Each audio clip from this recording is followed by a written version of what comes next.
சாரதி வாய்த்திறந்து போதித்தான் கீதோபதேசம். பார்ப்பதனைத்தும் பரமன் படைப்பு என்றுணர்ந்தான் பார்த்தனும்.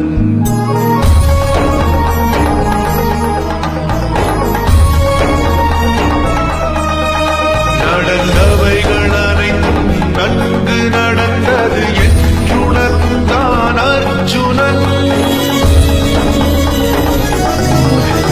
நடப்பவைகள் அனைத்தும் நன்கு நடக்கிறது என்றுணர்ந்தான் தனஞ்சயன்.